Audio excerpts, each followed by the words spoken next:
Assalamualaikum warahmatullahi wabarakatuh. Jumpa lagi dengan aku dalam Monolog Bola. Tentunya aku akan ngebahas bagaimana perkembangan timnas Indonesia.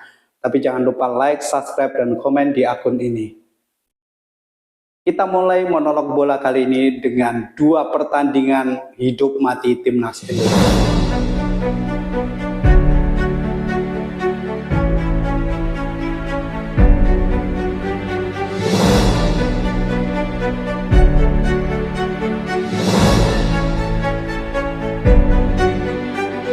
Seperti kita ketahui bersama guys, bahwa timnas Indonesia akan menjalani dua laga hidup mati untuk menentukan bagaimana timnas Indonesia akan lolos di Piala Dunia 2026. Dan pertandingan yang cukup menarik ketika kita ngomongin soal timnas Indonesia. Kenapa? Karena ada perkembangan-perkembangan yang cukup signifikan di skuad timnas Indonesia ketika akan menjalani dua laga tersisa di kualifikasi Piala Dunia zona Asia di round ketiga ini. Nah, timnas Indonesia akan menjalani dua laga yang cukup krusial ini. Yang pertama, kita akan menghadapi laga kandang melawan Cina di tanggal 5 Juni. Dan tentunya nanti disusul laga pamungkas timnas Indonesia ketika kita tandang di Jepang melawan Jepang di tanggal 10 Juni. Nah, aku akan ngebahas bagaimana perkembangan yang cukup signifikan ketika kita ngomongin timnas Indonesia.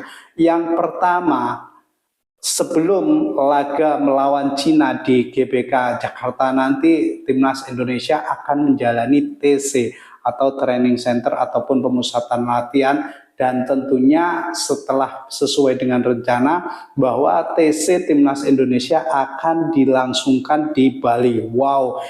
Seperti kita ketahui bahwa timnas Indonesia ini sebelum melawan ataupun ketika melawan Australia itu tidak ada TC ataupun pemusatan latihan, dan kemudian kita kalah. Dan untungnya ketika melawan Bahrain di GBK kita menang meskipun dengan skor tipis 1-0, tetapi kali ini ada perkembangan ataupun perubahan metode sebelum bertanding, yaitu kita akan menjalani TC ataupun timnas Indonesia akan menjalani TC di Bali.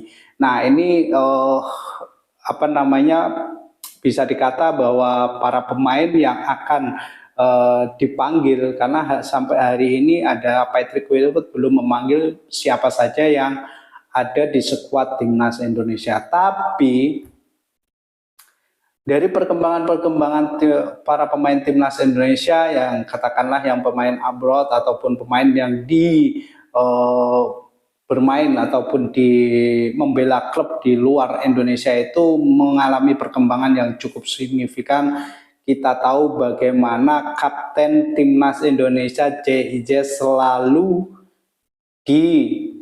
mendapatkan ataupun dipercaya mendapatkan ban kapten Venezia di Serie A. Nah, sekarang sedang berjuang untuk tidak terdegradasi di Serie A Liga Italia. Nah, yang kedua yaitu kemarin adalah Kelvin Verdom dipercaya next ketika pertandingan melawan AZ Amsterdam, dan itu cukup mengembirakan karena di laga tandang klubnya Kelvin Verdom dia membawa ban kapten dan luar biasa mencetak sejarah menang melawan AZ Amsterdam. Nah, ini perkembangan dari segi pemain. Nah, kemudian juga beberapa pemain yang kemarin dipanggil untuk membela skuad timnas Indonesia mengawali perkembangan yang luar biasa di klubnya masing-masing, seperti Ole Romaini juga sudah beberapa kali menjalani laga bersama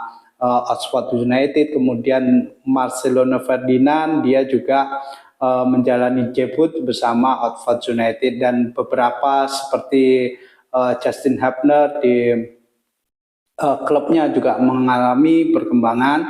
Terus kemudian juga Sandy Walsh yang bermain di Liga Jepang juga reguler bertanding ataupun bersama klubnya. Nah, ini tentunya menjadi kabar gembira kita bahwa skuad Indonesia ataupun para pemain yang kemarin dipanggil oleh Patrick Kluivert mengalami perkembangan di masing-masing klubnya. Minimal bermain reguler di kompetisi Eropa ataupun di kompetisi Asia lainnya. Nah, juga mengalami perkembangan beberapa pemain yang ada di Liga 1, katakanlah kayak Egy Maulana Fikri, terus kemudian juga Witan Sulaiman, terus kemudian Hernando Ari, dan lain-lain, semuanya mengalami perkembangan-perkembangan. Nah, ini juga menjadi kabar gembira buat kita semua. Nah, kabar gembira lainnya yaitu bahwa TC Timnas Indonesia akan dimulai ataupun dilaksanakan di Bali.